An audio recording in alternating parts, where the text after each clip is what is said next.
집 지키는 게라며? 그 역할 정도는 해야지. 박정호가 크루즈 안내서를 보며 웃었을 때 방에서 듣고 있던 중학생 도윤의 가슴에 비수가 박혔습니다. 열흘 동안 혼자 집을 지키며 아픈 강아지를 돌보고 모든 책임을 떠안아야 했던 아이. 그리고 공항 면세점에서 카드가 모두 정지됐을 때 그들은 깨달았습니다. 진짜 걔는 따로 있다는 것을. 오늘의 사연 시작합니다. 박정호가 거실 소파에 앉아 크루즈 여행 안내서를 펼쳐놓고 있었습니다. 색색깔로 인쇄된 선실 사진과 레스토랑 메뉴가 화려하게 펼쳐져 있었죠. 여보, 이번에는 정말 제대로 쉬어보자. 박정호가 안내서를 들어올리며 아내에게 보여주었습니다. 오, 좋네. 발코니가 딸린 방이야? 박미선이 화장대에서 립스틱을 바르다가 고개를 돌렸습니다. 당연하지. 바다 보면서 와인 한잔하는 거야. 박정호가 만족스럽게 웃으며 페이지를 넘겼습니다. 그런데 집은 어떻게 하지? 보일러도 신경 써야 하고 우편물도 쌓일 텐데. 박미선이 립스틱 뚜껑을 닫으며 걱정스러운 표정을 지었습니다. 아, 그거야 간단해. 도윤이가 있잖아. 박정호가 당연하다는 듯이 말했습니다. 김도윤은 방에서 수학 문제집을 풀고 있었습니다. 복잡한 방정식을 계산하던 손이 멈췄죠. 거실에서 들려오는 대화가 귓속으로 파고들었습니다. 도윤이가 그애 혼자 집을 지킬 수 있을까? 박미선이 눈썹을 찌푸리며 물었습니다. 뭘 못하겠어. 중학생이면 충분히 할 수 있는 일이야. 집 지키는 게 역할 정도는 해야지. 박정호가 크루즈 안내서를 탁자에 내려놓으며 웃었습니다.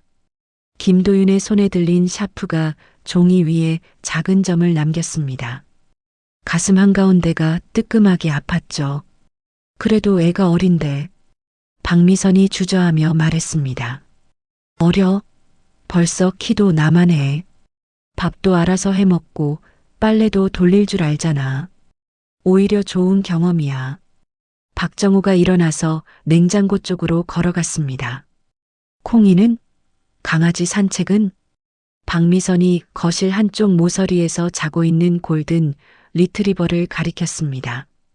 그것도 도윤이가 하면 되지. 원래도 콩이 돌보는 건 그의 몫이었잖아. 박정호가 냉장고 문을 열며 대답했습니다. 김도윤이 문제집을 덮고 방문을 살짝 열었습니다. 복도 끝에 있는 거실이 훤히 보였죠. 그럼 일주일 동안 도윤이 혼자? 박미선이 불안한 목소리로 물었습니다. 일주일이 아니야. 크루즈니까 거의 열흘이지. 그래도 뭐가 문제야? 학교는 계속 다니고 집에서 잘 때만 혼자 있는 거잖아. 박정호가 맥주캔을 따며 말했습니다. 김도윤의 가슴이 더 답답해졌습니다. 열흘이나 혼자 있어야 한다는 생각에 목구멍이 막혔죠. 은주한테는 말했어? 박미선이 화장대 앞으로 다시 돌아가며 물었습니다. 뭘 말해? 도윤이 엄마가 반대할 리 없어. 오히려 애가 독립심 기를 수 있어서 좋아할걸.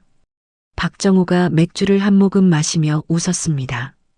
김도윤은 조용히 방문을 닫았습니다.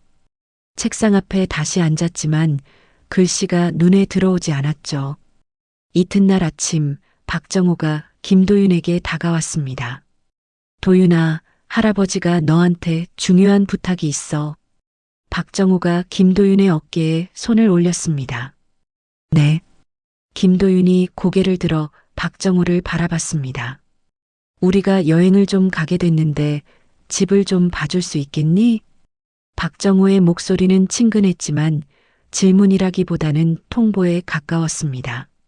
얼마나 가세요? 김도윤이 조심스럽게 물었습니다. 열흘 정도. 콩이 산책도 시켜주고 우편물도 챙겨주고. 할 수 있지? 박정호가 김도윤의 머리를 쓰다듬었습니다. 네, 할게요. 김도윤이 작은 목소리로 대답했습니다. 역시 우리 도윤이야. 이런 게 진짜 사나이지. 박정호가 만족스럽게 웃으며 거실로 돌아갔습니다. 김도윤은 그 자리에 그대로 서 있었습니다. 가슴속 어딘가가 텅 비어버린 것 같았죠. 여행 출발 전날 저녁 박정호가 김도윤에게 집 열쇠와 종이 한 장을 건넸습니다. 여기에 중요한 것들 다 적어놨어. 보일러 조작법, 비상연락처, 콩이 사료 주는 시간. 박정호가 종이를 가리키며 설명했습니다. 김도윤이 종이를 받아들고 꼼꼼히 읽어봤습니다. 빼곡하게 적힌 글씨들이 눈앞에서 흔들렸죠. 혹시 무슨 일 있으면 연락해. 그런데 웬만하면 연락하지 마. 여행 중이니까. 박정호가 웃으며 말했습니다. 네. 김도윤이 고개를 끄덕였습니다. 출발 당일 아침 박정호와 박미선이 캐리어를 끌고 현관문을 나섰습니다. 잘 지내고 우리 돌아올 때까지 집 잘 부탁해. 박미선이 김도윤의 볼에 가벼운 입맞춤을 했습니다. 조심히 다녀오세요. 김도윤이 현관문까지 나와서 인사했습니다. 문이 닫히고 나자 집안이 갑자기 조용해졌습니다. 콩이가 꼬리를 흔들며 김도윤에게 다가왔죠. 김도윤이 콩이의 머리를 쓰다듬었습니다. 이제 우리 둘이네. 김도윤의 목소리가 넓은 거실에 홀로 울렸습니다. 그때 휴대폰에 카톡이 왔습니다. 가족 단체방에 올라온 공항 사진이었죠. 박정호, 박미선, 그리고 박정호의 아들 부부까지 4명이 밝게 웃고 있었습니다. 김도윤은 사진을 오래 바라봤습니다. 자신의 모습은 어디에도 없었죠. 김도윤이 휴대폰을 내려놓고 식탁에 앉았습니다. 어제까지만 해도 4명이 함께 앉던 자리였는데 이제는 혼자뿐이었죠. 콩이가 김도윤의 발치에 앉아서 올려다봤습니다. 평소보다 조용한 집 분위기를 눈치챈 듯 했어요. 배고프지? 김도윤이 콩이에게 말을 걸며 일어났습니다. 냉장고를 열어보니 며칠치 반찬이 정리되어 있었습니다. 박미선이 출발 전날 준비해 둔 것들이었죠. 김도윤은 밥을 차려놓고 혼자 먹기 시작했습니다. 평소 시끄럽던 식탁이 이상할 정도로 조용했어요. 도윤아, 밥 빨리 먹어. 콩이 사료 주는 거 까먹지 마. 평소 박미선이 하던 말들이 귓속에서 맴돌았습니다. 식사를 마치고 설거지를 하는데 휴대폰이 울렸습니다. 응, 엄마야. 김도윤이 전화를 받았습니다. 도윤아, 어떻게 지내고 있어? 서은주의 목소리가 들려왔습니다. 잘 지내고 있어요. 걱정 마세요. 김도윤이 밝은 목소리로 대답했습니다. 할아버지, 할머니는 무사히 출발하셨지? 서은주가 물었습니다. 네, 아침에 나가셨어요. 공항 사진도 보내주셨고요. 김도윤이 설거지를 계속하며 말했습니다. 그래, 혼자 있어도 무섭지 않지? 서은주의 목소리에 걱정이 묻어났습니다. 괜찮아요. 콩이도 있고. 김도윤이 콩이를 내려다보며 미소를 지었습니다. 밥은 제때 챙겨 먹고 무슨 일 있으면 바로 연락해. 서은주가 당부했습니다. 네, 알겠어요. 김도윤이 전화를 끊고 한숨을 내쉬었습니다. 엄마에게는 괜찮다고 했지만 사실 마음 한구석이 허전했죠. 이틀째 되는 날 콩이가 평소보다 기운이 없어 보였습니다. 사료를 잘 먹지 않고 계속 누워만 있었어요. 김도윤이 콩이의 털을 만져보니 평소보다 뜨거웠습니다. 콩아, 어디가 아파? 김도윤이 걱정스럽게 콩이를 쓰다듬었습니다. 박정호가 남긴 비상연락처를 찾아봤지만 동물병원 번호는 없었습니다. 김도윤은 인터넷으로 근처 동물병원을 찾아서 전화를 걸었습니다. 네, 혹시 강아지가 열이 나는 것 같은데 진료받을 수 있을까요? 김도윤이 조심스럽게 물었습니다. 지금 바로 오세요. 보호자분이 함께 오시나요?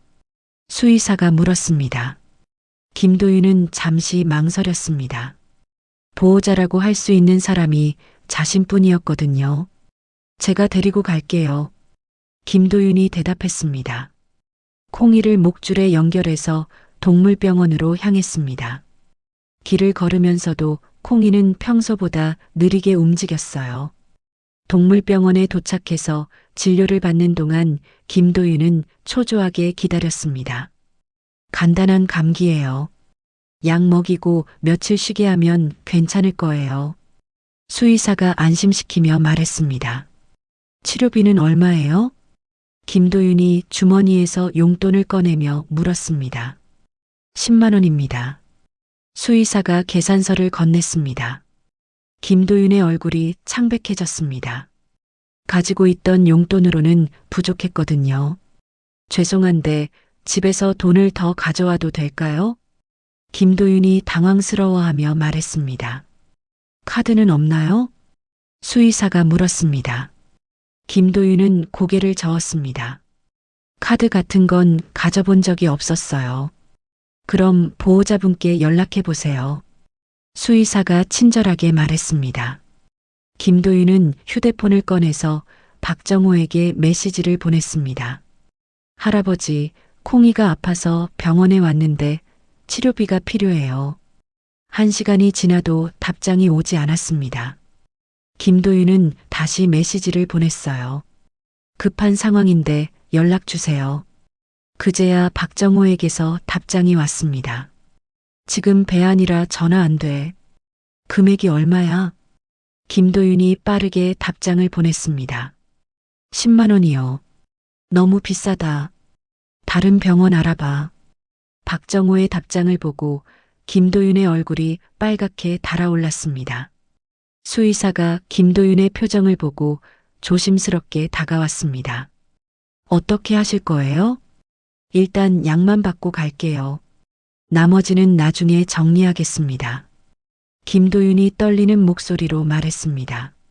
집으로 돌아와서 김도윤은 자신의 통장을 뒤져봤습니다. 용돈을 모아둔 돈으로 겨우 치료비를 마련할 수 있었어요. 콩이에게 약을 먹이고 나서 김도윤은 소파에 털썩 앉았습니다. 갑자기 모든 것이 무거웠죠. 휴대폰에 가족 단체방 메시지가 또 올라왔습니다. 크루즈 선상 뷔페 사진이었어요.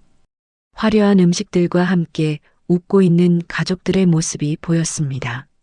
와, 여기 음식 정말 맛있다. 내일은 수영장에서 놀아야지. 즐거운 댓글들이 계속 달리고 있었습니다. 김도윤은 휴대폰을 내려놓고 콩이를 바라봤습니다. 아직 기운이 없어 보이는 콩이가 자신을 올려다보고 있었어요. 우리끼리 잘 견뎌보자. 김도윤이 콩이의 머리를 쓰다듬으며 혼잣말을 했습니다. 그때 현관문에서 택배벨이 울렸습니다. 김도윤이 일어나서 문을 열어보니 택배기사가 서 있었어요. 박정호 씨 택배입니다. 지금 여행 중이세요. 제가 대신 받을게요. 김도윤이 택배를 받으며 말했습니다. 이런 일들이 앞으로도 계속될 거라는 생각에 김도윤의 어깨가 무거워졌습니다. 크루즈선 갑판 위로 따뜻한 바닷바람이 불어왔습니다. 박정호가 선글라스를 쓰고 갑판 의자에 누워 있었어요. 정말 시원하다. 박미선이 옆 의자에서 칵테일을 마시며 만족스럽게 웃었습니다. 그러게. 이런 게 진짜 여행이지. 박정호가 팔을 뻗으며 기지개를 켰습니다. 크루즈가 3번째 기항지인 오키나와에 도착했습니다. 승객들이 하나둘씩 관광을 위해 배에서 내리고 있었어요. 우리도 내려서 구경이나 할까? 박미선이 가방을 챙기며 말했습니다. 그래, 면세점도 들러야지. 박정호가 일어나면서 대답했습니다. 항구에서 관광 가이드가 승객들을 기다리고 있었습니다. 한국인 가이드 김성민이 손에 깃발을 들고 큰 소리로 외쳤어요. 한국 관광객분들 이쪽으로 모여주세요. 박정호와 박미선이 다른 승객들과 함께 가이드 앞으로 갔습니다. 안녕하세요. 오늘 오키나와 관광을 안내할 김성민입니다. 김성민이 밝게 인사했습니다. 몇 분이나 오셨나요? 가족 단위로 확인해 보겠습니다. 김성민이 승객 명단을 들여다보며 말했습니다. 저희는 4명입니다. 박정우가 손을 들어 보였습니다. 김성민이 주변을 둘러보더니 고개를 갸우뚱했습니다. 4명이시라고요? 지금 2분만 보이는데요. 아, 저희 아들 부부는 따로 구경하러 갔습니다. 박미선이 서둘러 설명했습니다. 그럼 손자분은 어디 계세요? 명단에 미성년자가 1명 있던데. 김성민이 명단을 다시 확인하며 물었습니다. 박정우와 박미선의 얼굴이 순간 굳어졌습니다. 손자는 한국에 있습니다. 박정우가 어색하게 웃으며 말했습니다. 한국에요? 혼자요? 김성민의 표정이 심각해졌습니다. 집을 좀 봐달라고 부탁했거든요. 박미선이 목소리를 낮춰 말했습니다. 김성민이 다른 승객들을 의식하며 박정우 부부에게 가까이 다가왔습니다. 실례지만 몇 살인가요? 중학생입니다. 박정우가 짧게 대답했습니다. 김성민의 얼굴이 더욱 심각해졌습니다. 중학생을 혼자 한국에 두고 오셨다고요? 김성민의 목소리가 약간 높아졌습니다. 주변 승객들이 하나둘씩 이쪽을 바라보기 시작했어요. 뭐가 문제입니까? 우리 손자 똑똑해요. 박미선이 얼굴을 붉히며 말했습니다. 문제는 크루즈 승선 시 동반 미성년자를 허위 신고하신 거예요. 이건 규정 위반입니다. 김성민이 단호하게 말했습니다. 박정우가 당황하며 사방을 둘러봤습니다. 다른 승객들의 시선이 부담스러웠어요. 규정 위반이라니 그냥 집 보라고 한 건데.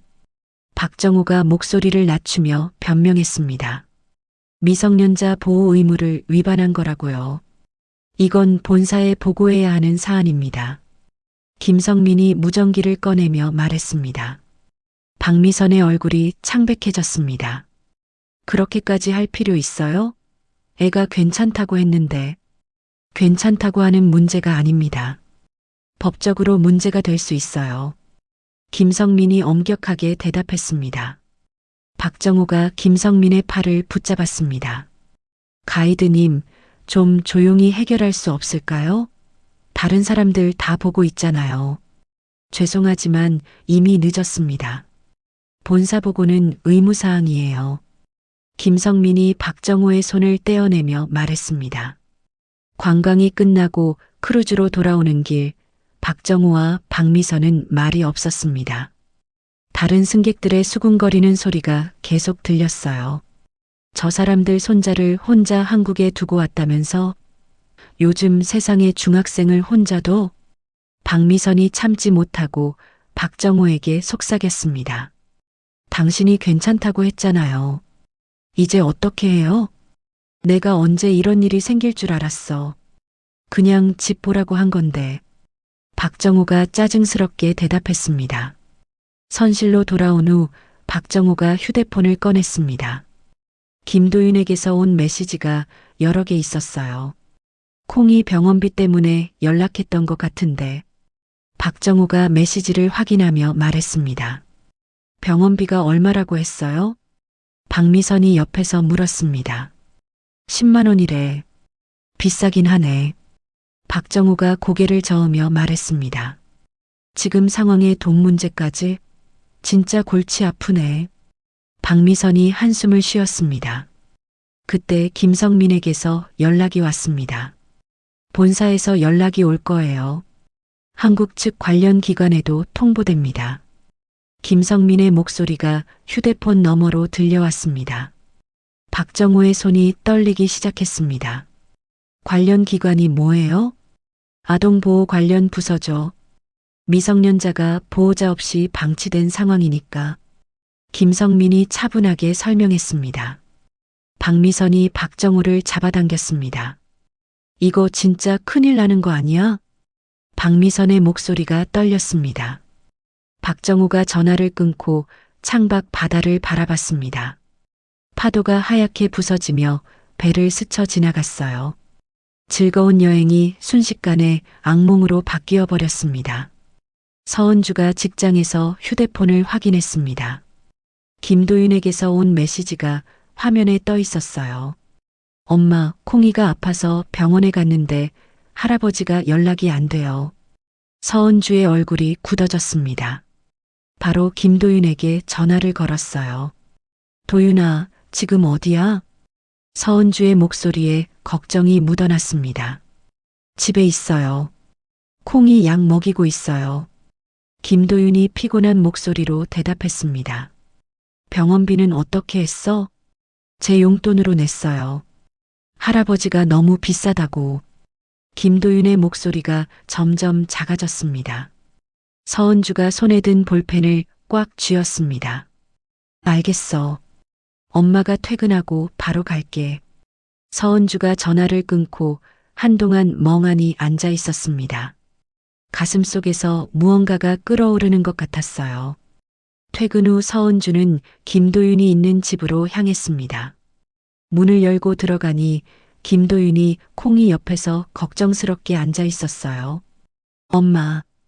김도윤이 일어나서 서은주를 바라봤습니다. 많이 힘들었지? 서은주가 김도윤의 어깨를 쓰다듬었습니다. 괜찮아요. 김도윤이 억지로 웃어 보였습니다. 서은주가 냉장고를 열어보니 반찬이 거의 떨어져 가고 있었습니다. 식탁 위에는 김도윤이 혼자 먹었던 그릇들이 놓여 있었어요. 밥은 잘 챙겨 먹고 있어? 네, 잘 먹고 있어요. 김도윤이 고개를 끄덕였습니다. 서은주가 김도윤의 얼굴을 자세히 봤습니다. 평소보다 야위어 보였고 눈가에 피로가 깊게 깔려 있었어요. 엄마가 반찬 좀 만들어 놓고 갈게. 서은주가 앞치마를 두르며 말했습니다. 요리하는 동안 서은주의 머릿속은 복잡했습니다. 중학생인 아이를 열흘이나 혼자 두고 여행을 간다는 게 말이 되나 싶었어요. 도윤아, 학교는 어때? 지각하거나 하지 않았지? 서은주가 국을 끓이며 물었습니다. 가끔 늦을 뻔했는데 괜찮아요. 김도윤이 솔직하게 대답했습니다. 서은주의 입술이 굳게 다물어졌습니다. 반찬을 다 만들고 나서 서은주는 김도윤과 함께 저녁을 먹었습니다. 평소보다 조용한 아이의 모습이 마음 아팠어요. 엄마, 저 잘못한 거 있어요? 김도윤이 갑자기 물었습니다. 잘못한 게 뭐가 있겠어? 왜? 서은주가 젓가락을 내려놓고 김도윤을 바라봤습니다. 할아버지가 화를 내실까 봐요. 콩이 병원비도 많이 들었고. 김도윤의 목소리가 불안해 보였습니다. 서은주가 김도윤의 손을 잡았습니다. 너는 잘못한 게 하나도 없어. 오히려 너무 잘했어. 서은주의 목소리가 따뜻했습니다. 집에 돌아온 후 서은주는 컴퓨터 앞에 앉았습니다. 김도윤이 보낸 병원 영수증 사진을 다시 확인했어요. 10만 원이 비싸다고? 서은주가 혼잣말을 했습니다. 그때 김도윤 담임 선생님에게서 전화가 왔습니다. 안녕하세요. 도윤이 어머니시죠? 이현석입니다. 네, 안녕하세요. 서은주가 전화를 받았습니다. 도윤이가 요즘 조금 힘들어 보이더라고요. 집에 무슨 일 있나요? 이현석이 조심스럽게 물었습니다. 서은주가 잠시 망설였습니다. 가족 사정을 선생님에게 말하기가 쉽지 않았어요. 사실은 아이가 지금 혼자 집을 보고 있어요. 혼자요? 보호자분들은 어디 계세요? 이현석의 목소리가 놀란 기색이었습니다. 시부모님이 해외여행을 가셨는데 아이만 남겨두고 가셨어요. 서은주가 조심스럽게 설명했습니다. 전화 너머로 한동안 침묵이 흘렀습니다. 그게 몇 일 정도 되나요? 이현석이 다시 물었습니다. 열흘 정도요. 서은주의 목소리가 작아졌습니다. 어머니, 이건 좀 심각한 문제일 수 있어요. 이현석의 목소리가 진지해졌습니다. 어떤 문제인가요? 서은주가 긴장하며 물었습니다. 미성년자를 장기간 방치한 건 보호 의무 위반이에요. 제가 예전에 비슷한 사례를 다뤄본 적이 있어서 알고 있어요. 이현석이 설명했습니다. 서은주의 가슴이 두근거리기 시작했습니다. 어떻게 해야 할까요? 일단 관련 기록을 정리해 보세요. 아이가 혼자 있는 기간, 생활 상황, 비용 처리 내역 같은 것들이요. 이현석이 조언했습니다. 그런 걸 왜 정리해야 하나요? 서은주가 물었습니다. 나중에 필요할 수도 있어요. 그리고 법률 상담도 받아보시는 게 좋겠어요. 이현석이 신중하게 말했습니다. 전화를 끊고 나서 서은주는 책상 앞에 앉았습니다. 김도윤이 보낸 사진들과 메시지들을 다시 정리하기 시작했어요. 병원 영수증, 택배 수령 사진, 혼자 있는 동안의 일기 같은 메시지들. 모든 것이 증거가 될 수 있다는 생각이 들었습니다. 서은주가 서랍에서 과거 서류들을 꺼냈습니다. 박정우 명의로 된 카드에 보증관계 서류가 있었어요. 이것까지 내가 보증을 서야 했나? 서은주가 서류를 보며 쓴웃음을 지었습니다. 그날 밤 서은주는 잠을 이루지 못했습니다. 아이 혼자 넓은 집에서 지내고 있을 생각에 마음이 아팠어요. 새벽이 되어서야 서은주는 결심을 굳혔습니다. 더 이상 참고만 있을 수는 없었어요. 김도윤이 학교에서 돌아와 현관문을 열었습니다. 콩이가 꼬리를 흔들며 달려와 반겼어요.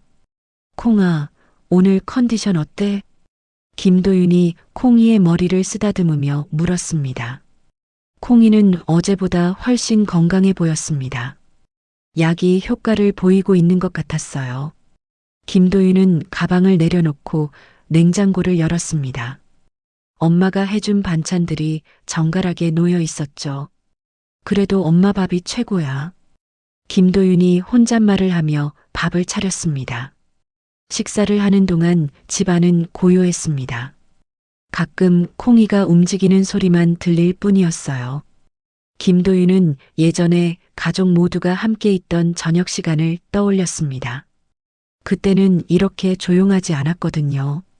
도윤아, 숙제는 했어? 콩이 산책시켜야지.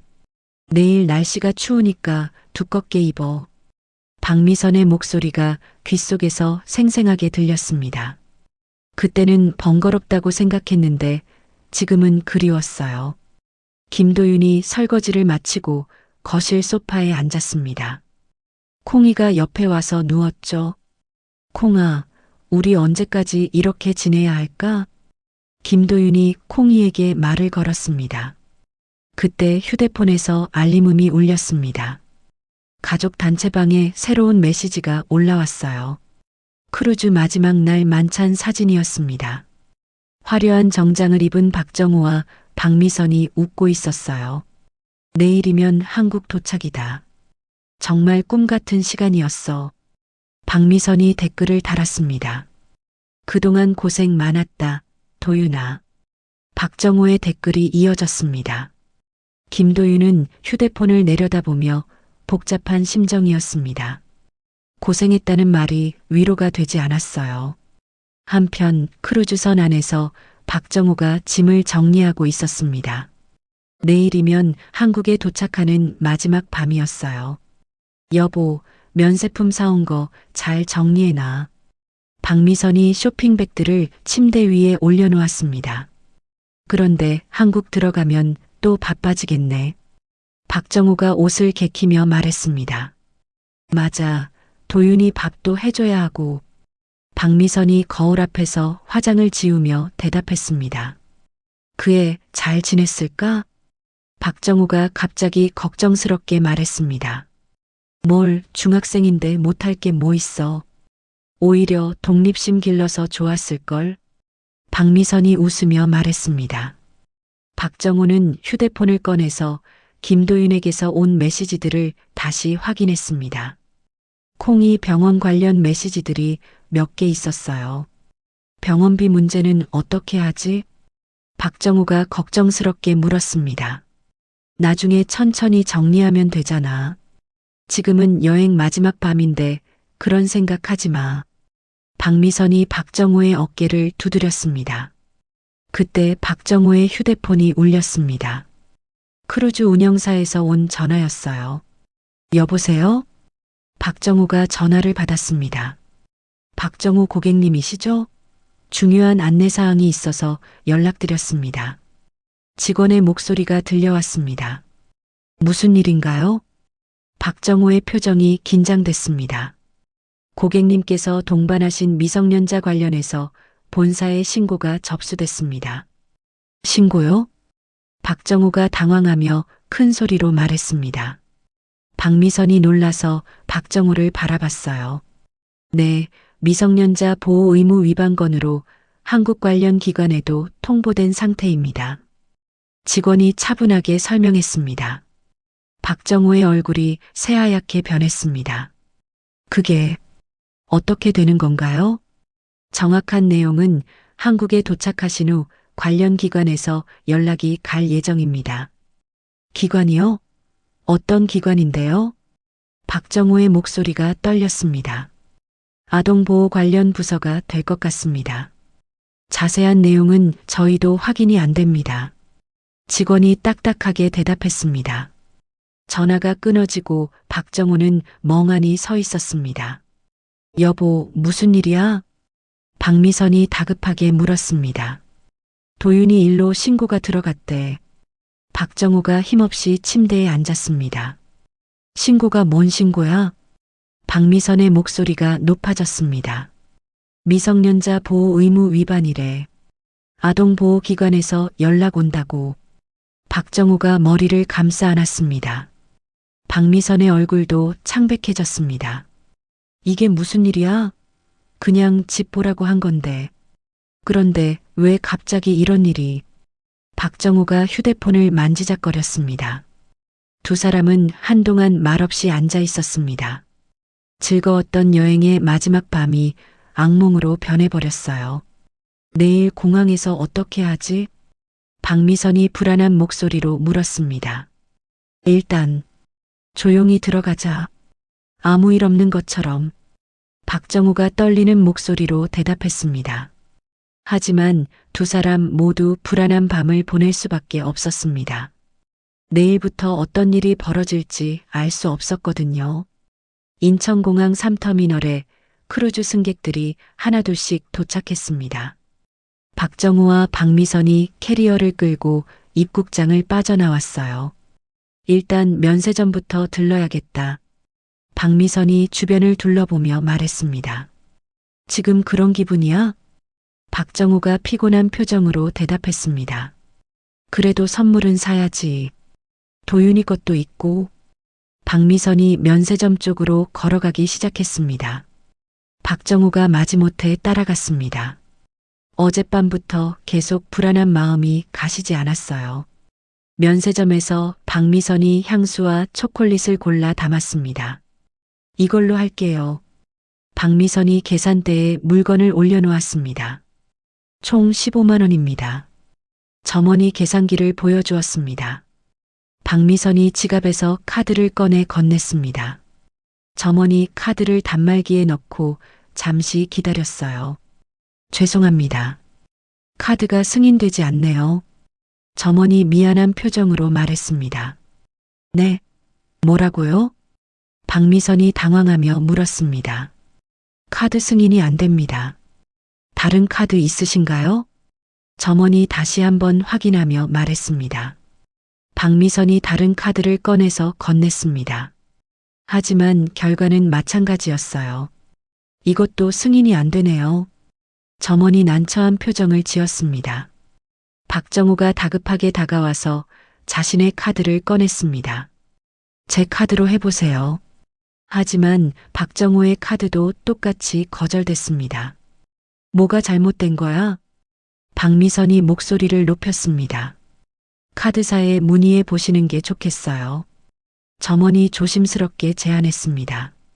박정호가 떨리는 손으로 카드사에 전화를 걸었습니다. 고객님의 카드는 현재 사용 정지 상태입니다. 상담원의 목소리가 들려왔습니다. 사용 정지요? 왜요?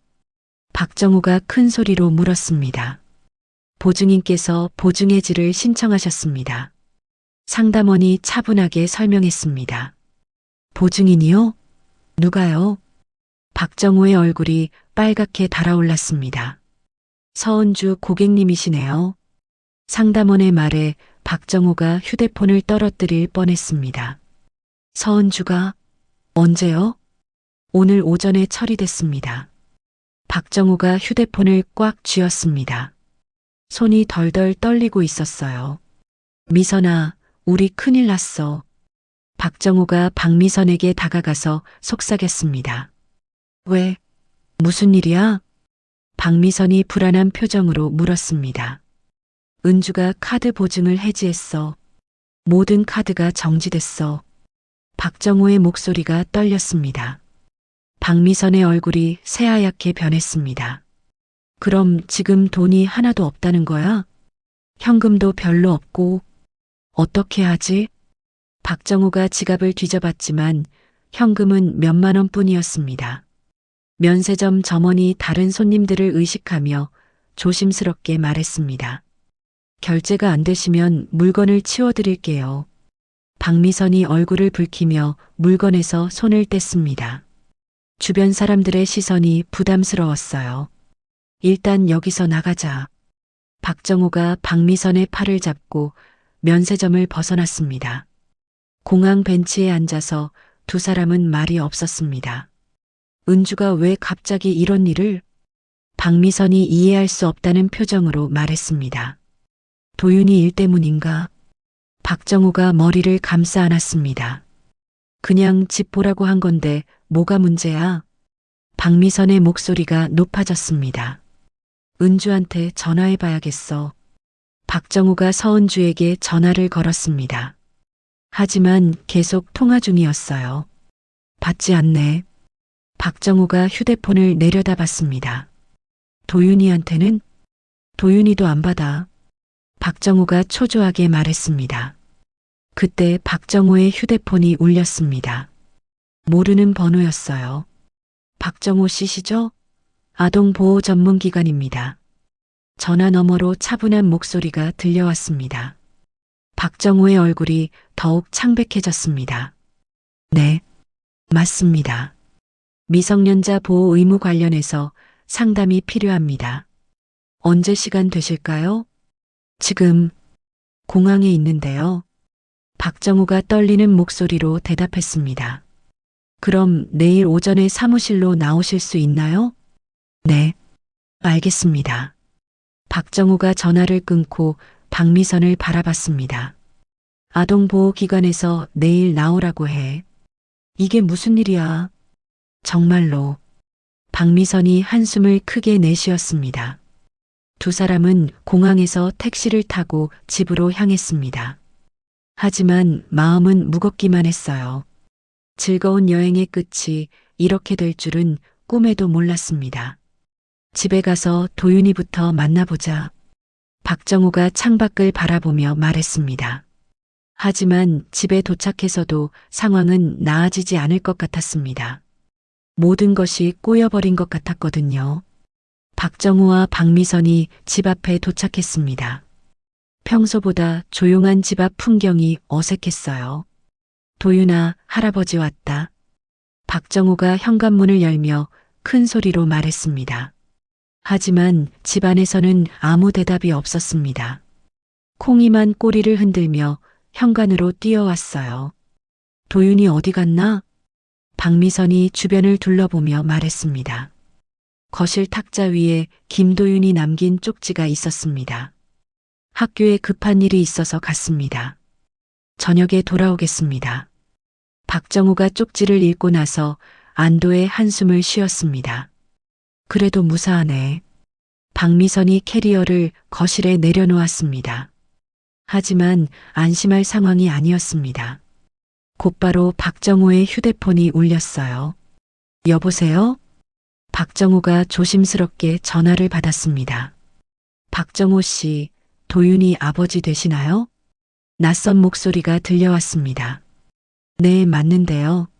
누구시죠? 도윤이 담임 이연석입니다. 급히 연락드릴 일이 있어서요. 이연석의 목소리가 심각하게 들렸습니다. 무슨 일인가요? 박정우가 긴장하며 물었습니다. 도윤이가 학교에서 쓰러졌습니다. 지금 병원에 있어요. 쓰러졌다고요? 박정우가 큰 소리로 외쳤습니다. 박미선이 놀라서 박정우를 바라봤어요. 과로와 스트레스 때문인 것 같습니다. 어디 계신가요? 지금 집에 있습니다. 어느 병원인가요? 박정우가 급하게 물었습니다. 성모병원 응급실이에요. 빨리 오세요. 전화가 끊어지고 박정우는 멍하니 서 있었습니다. 무슨 일이야? 박미선이 다급하게 물었습니다. 도윤이가 쓰러져서 병원에 있대. 박정우의 목소리가 떨렸습니다. 뭐라고? 왜? 박미선의 얼굴이 창백해졌습니다. 과로 때문이래. 빨리 가야 해. 박정우가 재킷을 집어들며 말했습니다. 두 사람이 급히 병원으로 향했습니다. 택시 안에서 박미선이 계속 중얼거렸어요. 도윤이가 왜 쓰러져? 멀쩡한 애가. 우리가 없는 동안 혼자 있어서 그런가 봐. 박정우가 창밖을 바라보며 말했습니다. 병원 응급실에 도착하니 김도윤이 침대에 누워 있었습니다. 창백한 얼굴로 링거를 맞고 있었어요. 도윤아. 박미선이 다가가서 김도윤의 손을 잡았습니다. 할머니. 김도윤이 약한 목소리로 대답했습니다. 이연석이 병실 밖에서 박정호에게 다가왔습니다. 의사 선생님 말씀으로는 심한 스트레스와 수면 부족 때문이래요. 그럼 심각한 건 아니죠? 박정호가 안도하며 물었습니다. 지금은 괜찮지만 문제는 따로 있습니다. 이연석의 표정이 굳어졌습니다. 무슨 문제요? 병원에서 보호자 부재 상황을 확인했어요. 아동 보호 전문 기관에 보고해야 한대요. 이연석이 조심스럽게 말했습니다. 박정우의 얼굴이 다시 창백해졌습니다. 그게 꼭 보고해야 하는 건가요? 의무사항입니다. 미성년자가 보호자 없이 방치된 상황에서 응급 상황이 발생했으니까요. 이연석이 단호하게 대답했습니다. 그때 서은주가 병원에 도착했습니다. 이연석에게서 연락을 받고 급히 온 것이었어요. 도윤아, 괜찮아? 서은주가 김도윤에게 달려가서 이마를 만져봤습니다. 엄마. 김도윤이 서은주를 보고 눈물을 글썽였습니다. 서은주가 김도윤의 손을 꽉 잡았습니다. 많이 힘들었지? 이제 괜찮아. 박정우가 서은주에게 조심스럽게 다가갔습니다. 은주야, 우리가 돌아왔어. 서은주가 박정우를 차갑게 바라봤습니다. 네, 알고 있어요. 서은주의 목소리에는 감정이 없었습니다. 그런데 카드 문제는 뭐야? 갑자기 보증을 왜 해지했어? 박정우가 조심스럽게 물었습니다. 도윤이가 혼자 있는 동안 생긴 비용들 때문이에요. 서은주가 담담하게 대답했습니다. 무슨 비용? 병원비, 관리비, 생활비. 모든 걸 아이가 혼자 감당했거든요. 서은주의 목소리가 점점 차가워졌습니다. 박정우와 박미선은 할 말을 잃었습니다. 상황이 생각보다 심각하다는 걸 깨달았어요. 이제 더 이상 도윤이를 이용하지 마세요. 서은주가 단호하게 말했습니다. 그때 의사가 병실로 들어왔습니다. 보호자분이세요? 의사가 서은주를 보며 물었습니다. 네, 아이 어머니입니다. 서은주가 대답했습니다. 다행히 큰 문제는 없어요. 하지만 앞으로는 아이를 혼자 두면 안 됩니다. 의사가 진지하게 말했습니다. 의사의 말에 박정우와 박미선의 얼굴이 더욱 굳어졌습니다. 이제 돌이킬 수 없는 상황이 된 것 같았어요. 일주일 후 아동보호 전문기관 상담실에서 면담이 진행됐습니다. 서은주와 김도윤 그리고 박정우와 박미선이 각각 상담사 앞에 앉아 있었어요. 조사 결과 미성년자 방치 및 보호 의무 위반이 확인됐습니다. 상담사가 서류를 정리하며 말했습니다. 박정호가 의자에서 몸을 앞으로 기울였습니다. 그럼 어떻게 되는 건가요? 앞으로 도윤 군과의 직접적인 접촉을 제한하겠습니다. 상담사가 단호하게 말했습니다. 박미선이 당황한 표정으로 말했습니다. 그게 무슨 뜻이에요? 우리가 가족인데. 가족이라 해도 아이의 안전이 우선입니다. 상담사가 차분하게 설명했습니다. 서은주는 조용히 앉아서 상담사의 말을 듣고 있었습니다. 예상했던 결과였거든요. 도윤군은 어머니와 함께 생활하게 됩니다. 다른 보호자와의 관계는 정리하겠습니다. 상담사가 최종 결론을 내렸습니다. 박정호가 일어서면서 서은주에게 다가갔습니다. 은주야, 이렇게까지 할 필요 있었어? 서은주가 박정호를 똑바로 바라봤습니다. 제 아이를 지키기 위한 선택이었어요. 서은주의 목소리는 흔들리지 않았습니다. 우리도 도윤이를 사랑해. 그냥 실수였어. 박미선이 눈물을 글썽이며 말했습니다. 집 지키는 게라고 하신 말씀 잊지 않았어요. 서은주의 말에 박정호와 박미선이 할 말을 잃었습니다. 김도윤은 엄마 옆에 조용히 앉아 있었습니다. 더 이상 어른들의 눈치를 볼 필요가 없다는 안도감이 들었어요. 한 달 후 김도윤과 서은주는 새로운 집으로 이사했습니다. 작지만 따뜻한 투룸 아파트였어요. 여기가 우리 집이야. 서은주가 김도윤에게 열쇠를 건넸습니다. 정말 우리 집이에요? 김도윤이 열쇠를 받으며 물었습니다. 그럼 이제 누구 눈치도 안 보고 살 수 있어. 서은주가 웃으며 김도윤의 머리를 쓰다듬었습니다. 콩이는 서은주와 김도윤이 함께 키우기로 했습니다. 박정호 부부가 더 이상 관심을 보이지 않았거든요. 콩아, 우리 집 어때?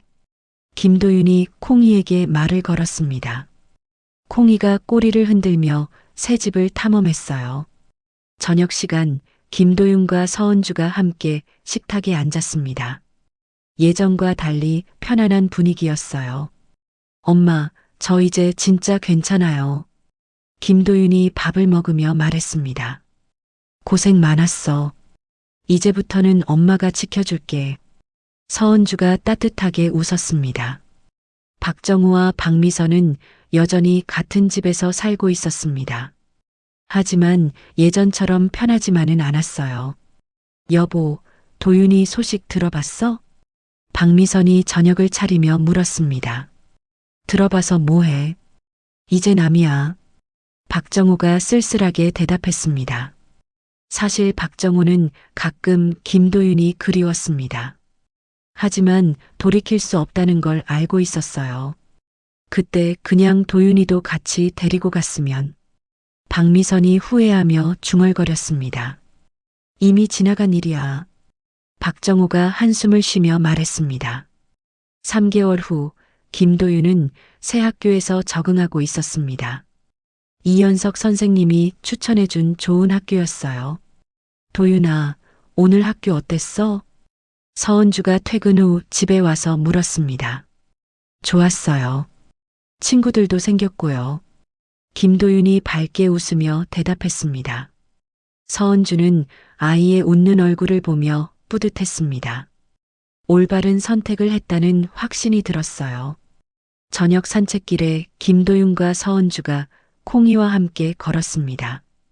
평범하지만 행복한 일상이었어요. 엄마, 감사해요. 김도윤이 갑자기 말했습니다. 뭘 감사해? 서은주가 놀라며 물었습니다. 저를 지켜줘서요. 혼자 있을 때 정말 무서웠거든요. 김도윤이 솔직하게 말했습니다. 서은주가 김도윤의 어깨에 손을 올렸습니다. 엄마가 더 감사해. 잘 견뎌줘서. 두 사람은 조용한 저녁 거리를 걸어갔습니다. 콩이가 앞에서 신나게 뛰어다니고 있었어요. 박정호와 박미선의 여행 사진들은 더 이상 공유되지 않았습니다. 가족 단체방도 조용해졌어요. 하지만 김도윤과 서은주는 상관없었습니다. 자신들만의 작은 행복을 찾았거든요. 새집 거실에서 김도윤이 숙제를 하고 있었습니다. 서은주가 옆에서 책을 읽고 있었어요. 엄마, 이 문제 어떻게 푸는 거예요? 김도윤이 수학 문제를 가리키며 물었습니다. 어디 보자. 서은주가 안경을 쓰고 문제를 들여다봤습니다. 평범한 저녁 시간이었지만 두 사람 모두 만족했습니다. 더 이상 누구의 눈치도 보지 않아도 되는 자유가 있었거든요. 창밖으로 밤이 깊어가고 있었습니다. 하지만 김도윤과 서은주의 새로운 하루는 이제 막 시작된 것 같았어요. 클로징. 가족이라는 이름으로 포장된 차별과 이용, 그 속에서 침묵을 강요받았던 한 아이와 어머니의 이야기였습니다. 집 지키는 개라는 모욕적인 한마디가 드러낸 것은 단순한 무례함이 아니었습니다. 그것은 가족 내에서도 존재하는 위계와 차별, 그리고 약자를 도구로 여기는 왜곡된 관계의 민낯이었죠. 서은주의 선택은 감정적인 복수가 아니라 아이를 지키기 위한 어머니의 용기였습니다. 때로는 관계를 정리하는 것이 진정한 사랑일 수 있다는 것을 보여준 이야기이기도 했고요. 진정한 가족은 혈연이 아니라 서로를 존중하고 보호하려는 마음에서 시작됩니다. 누구도 누군가의 편의를 위한 도구가 되어서는 안 되며, 특히 아이들은 어른들의 책임감 없는 결정으로부터 보호받을 권리가 있습니다. 이야기를 끝까지 들어주신 분이 계시다면 잘 들었다고 댓글 하나만 남겨주세요. 감사합니다.